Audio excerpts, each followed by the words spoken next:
Personal development involves three parts. First part is physical, take care of yourself.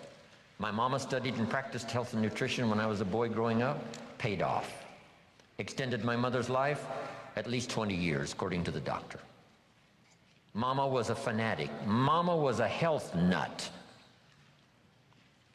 Some of the stuff she mixed up for me and my father and for herself, she would say, if this stuff don't kill us, I think it's going to help.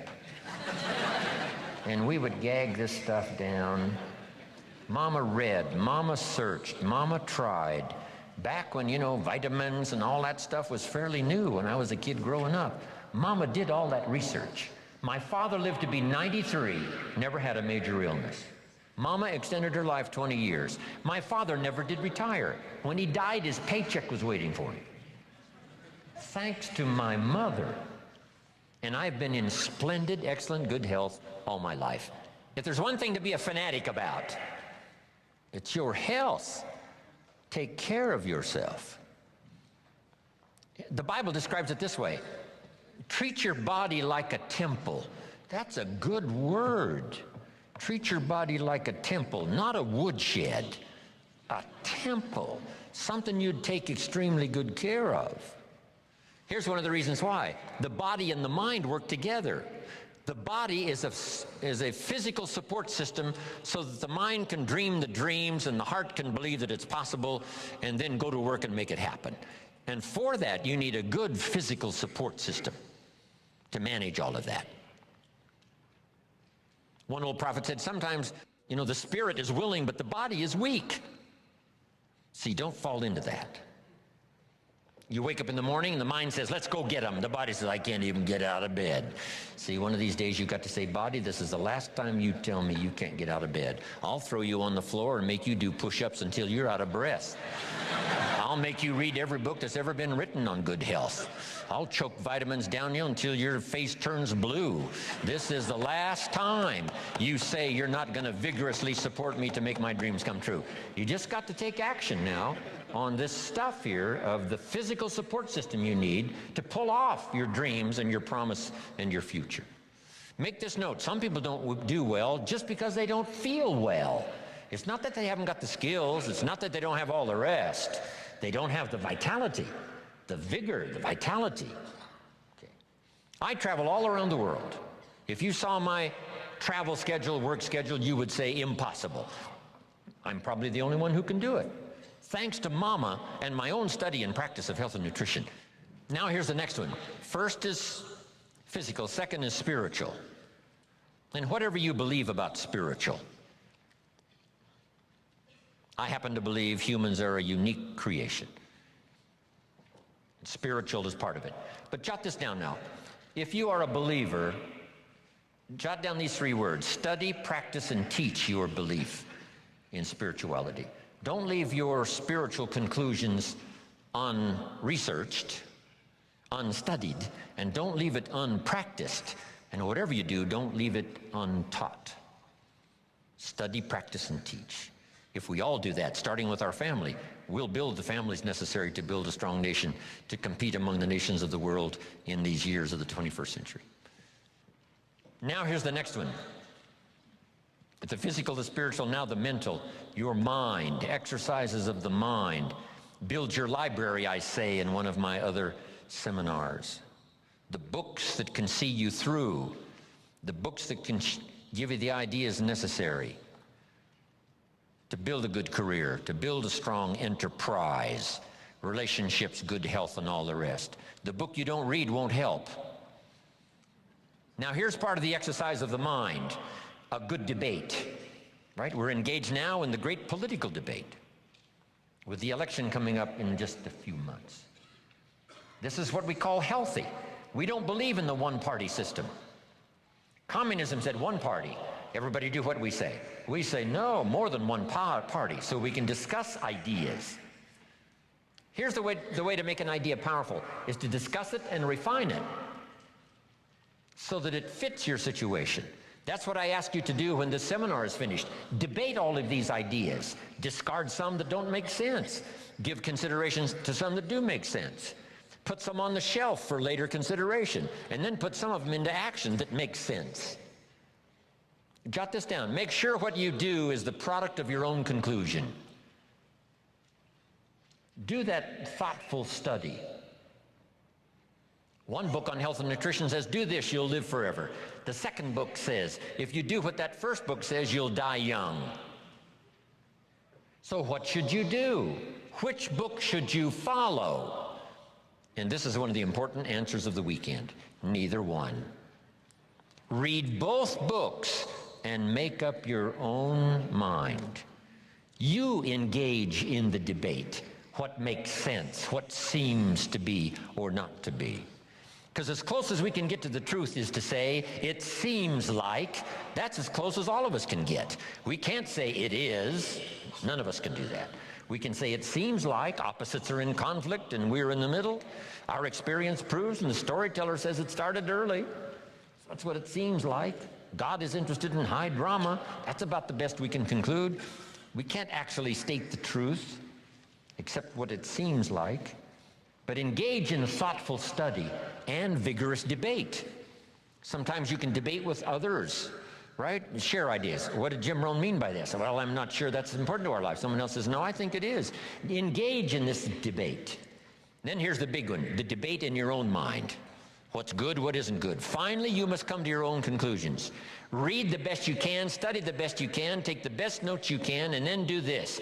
Then you decide, out of all of that, which is valuable enough to try, valuable enough to do, and add to the dimensions of your life that are already underway. That's the key for study, exercising the mind. Here's the last part. Don't be afraid of the debate. Communism taught. Some people say, well, don't tell people what communism taught. Why not? That's part of the debate. Communism says capital belongs to the state, not the people. We taught all these years, no, capital belongs to the people, not the state. What a good debate. How about the example of capital in the hands of the state? Well, read the history of the communist empire that dominated Russia for all those 75, 85 years. If that's what you want, that philosophy, to get that result, and we say, no, that's terrible, that's terror, that's tyranny. How about capitalism?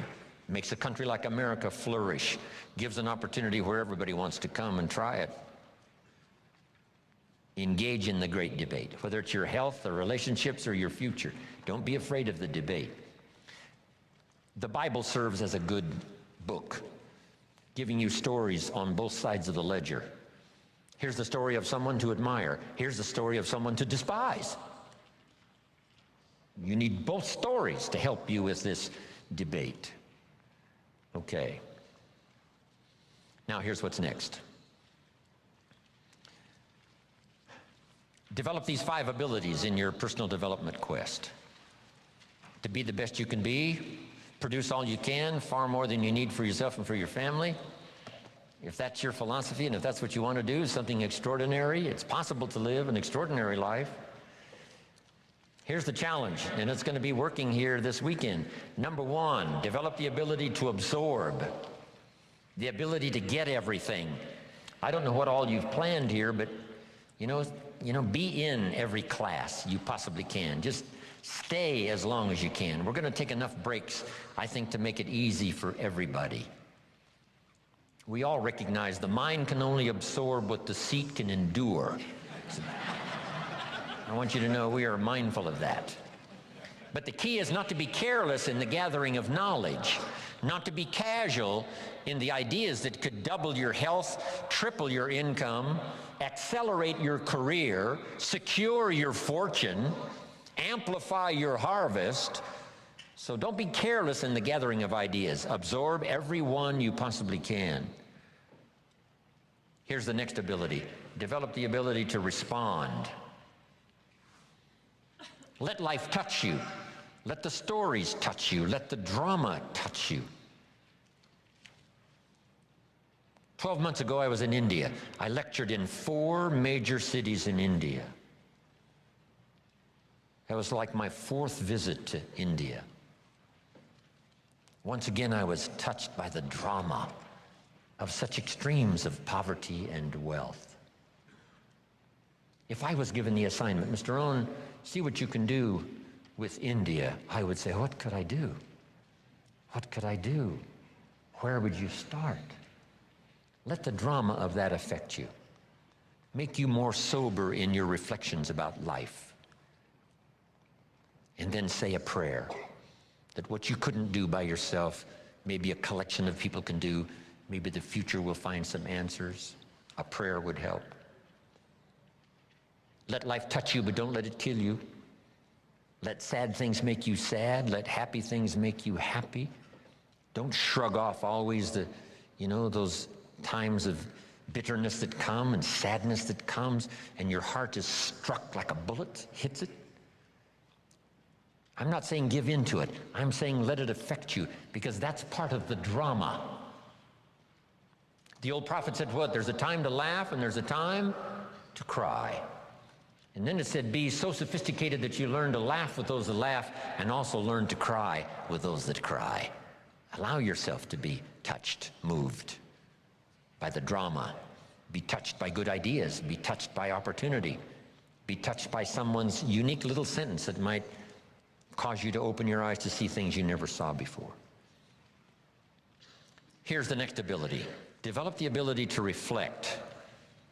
Part of this is in the challenge when you go home, not to just put these notes away, but to get them out maybe fairly often over the next 30 days, 60 days, 90 days, just to review the notes, to drive the ideas a little deeper, to come up with a little more refinement.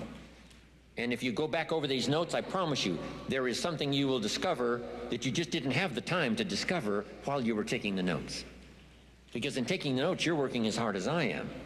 Right? Taking the notes, trying to listen, trying to decide what to write down, how to compose it in a small sentence if I've, said a long sentence, how to edit it as you go. That's why review is so important. Go back over it again. Go back over it again. Here's what I call it. Run the tapes again. The tape in your mind and the tape from your notes, and see if you can't capture something you might have missed, or to develop an extension of something you got now that by going back over it now you can see, now I see. Here's what I could do with that might multiply the value of my life by 2, by 3, by 5. Here's a good time to reflect when the day is over. How did it go, and who did you see, and what did you say, and what mistakes did you make, and what did you leave out that you could correct tomorrow? Reflect at the end of the month. 30 days, that's when you usually do the accounting for your business and the company and the corporation. Do the accounting for your health. If you needed to lose weight, how many pounds have you lost? Just do a good reflective accounting. I'm trying to do a little study now on the value of the seventh day. Here's another thought to consider on the value of the seventh day. It says labor the sixth, and the seventh is a special day. Rest, relax, spiritual, church, family, friendships. So jot this down for the seventh day. Multi-purpose seventh day after 6 days of work. Multi-purpose. And here's one of the purposes of the seventh day, I think, is to review the previous 6 days. How did it go? Where did you stumble? What did you miss? What should you have thought of that you let pass? Who didn't you see? Just review the last 6 days. What went right? What went wrong? What's there? What's missing? Then here's what you do. Now plan the next 6 days. With this information of the last 6, plan the next 6. I call it multi-purpose seventh day. Reflect, go back over, then design, plan, refine, and deposit the experience of the past 6 days into the adventure and activity of the next 6 days. You will be absolutely surprised at the value and the productivity of your weeks if you'll start doing a little more of that. Now, here's the last 2. Develop now the ability to act. Activity now is the catalyst and the miracle piece of the process. Here's a little subject called How to Turn Nothing into Something. Number 1, first, imagine the possibilities. Imagination is the first step of the miracle of possibilities.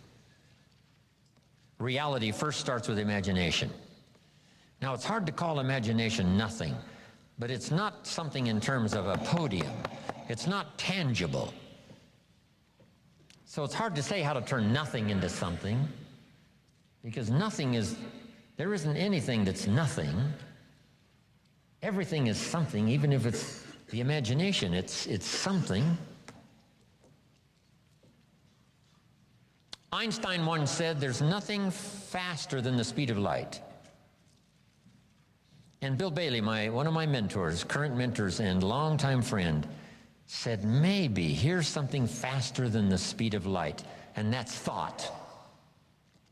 It's possible that thought could be faster than the speed of light. How fast can you think back and think ahead? I guess we can't say the exact same instant, but all we can say is it seems like the exact same instant. You know, if you don't know the truth, you can't say that's true. And if you're not a scientist, it'd be, you know, a little out of order to say, yes, this is true. But here's what it seems like. It's possible to think back and ahead at the same time. I mean, how fast is that? To think back and think ahead. But it's one of those marvelous capabilities that we all have, and in your personal development quest of getting stronger and more vital, both physically and spiritually and mentally, now use this exercise to think back and gather more experience. Think ahead how to apply it, so that the experience now multiplies in value by 2, by 3, by 5, by 10. That's key. Now, how to turn nothing into something. Number one, imagine the possibilities. Today, if we had a chance to hear everybody's testimonial of how you got where you are, some of you went from nothing to something, some of you went from pennies to fortune, and if we had a chance to hear everybody's story here today, took the time, guess what those stories would conclude? Those stories would conclude the possibilities are absolutely endless and unlimited. So number one, imagine the possibilities. Read an inspiring book one more time, how someone went from nothing to something. The story of a Sarah Alfaro who started with $1, now she's rich. Wow. The possibilities, they're unending. Now here's the next step. Imagine that some of the possibilities are possible for you. We call this now faith. Now we start with imagination, now we generate faith. What generates faith? Faith is generated sometimes when the testimonial closes like this. If I can do it, what? You could do it. I started behind. I started under the basement, not in the basement. I started with debt, not surplus. I didn't start with pennies. I had no pennies. Debt's up to here. Finally got it turned around. Now everything's flourishing. That's what we want to hear. And then someone in a testimonial like that says, hey, if I can do it, you can do it. Here's what that does. Reassures our faith. Keep reading, keep listening to the testimonials. One, that excite the imagination as to the possibilities. And number two, helps faith to occur. That what's possible for one is possible for another. Now here's the third step in the miracle process. To deposit your imagination and faith into high activity. Disciplined activity. Not just activity, but skillful, disciplined. Take the classes to learn the skills. Get around people that'll teach you the disciplines. And then deposit your imagining the possibilities and believing that it's possible for you. Deposit that now into what we call high activity. Make this note now. Activity finishes the miracle process of turning nothing into something. Activity finishes the miracle process. I'm positive that's why the formula was given of 6 days of working miracles and 1 day of rest, to ponder how it's going. How is my miracle working process working? Have I missed some? Devote 6 days to the working of miracles. The 7th day to rest and reflect and go back over, and a bit of study. Yes, spiritual. Yes, church. Yes, synagogue. Yes, family. Yes, social. Yes, friends.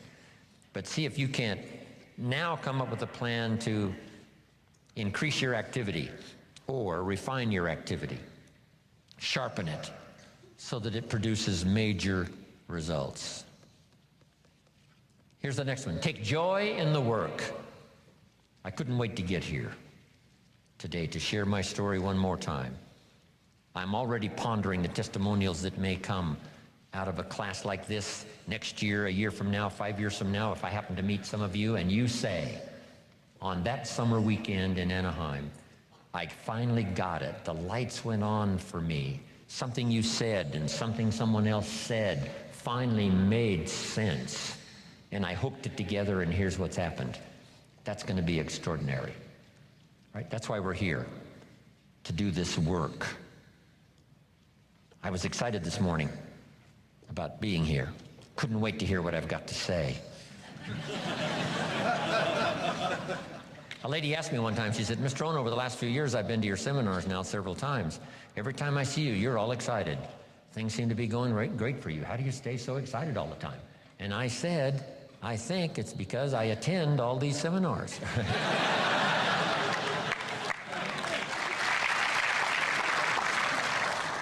Make this note now because it's very valuable. If you struggle to make something clear for someone else, it helps to make it more clear for you.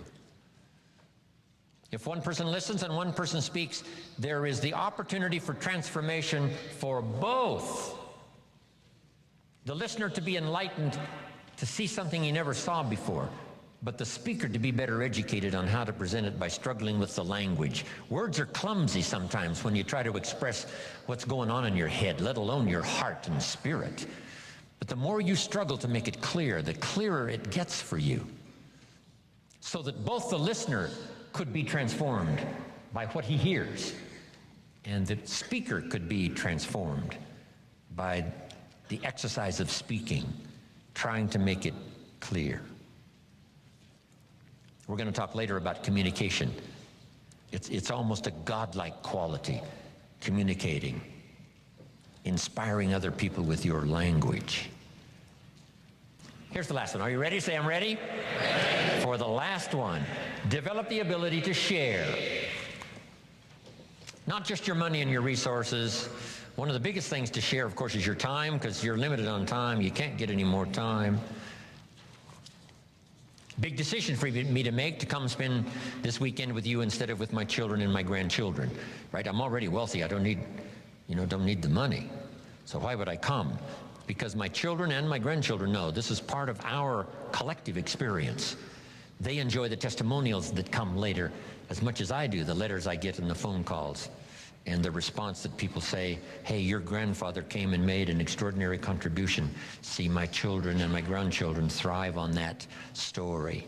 So they were willing for me, instead of being in Carmel, sitting on the sand at the ocean where my grandchildren live, I'm here in Anaheim, California, spending this time with you. But I gladly do it. Here's why. It's an investment time for me to share, so that later comes the harvest. One, the harvest is by working hard to make it clear for you, I'm getting as much as you are. But then later, hearing the testimonials. So I'm asking you to do the same in every format possible, whether you're asked to do training, whether you're asked to do teaching, whether you're asked to make a speech, always say yes, to the best of your ability, so that you'll have one more time to share, one more time to help somebody lift themselves from poverty to success, from doubt to faith, from illness to health, from skepticism to belief.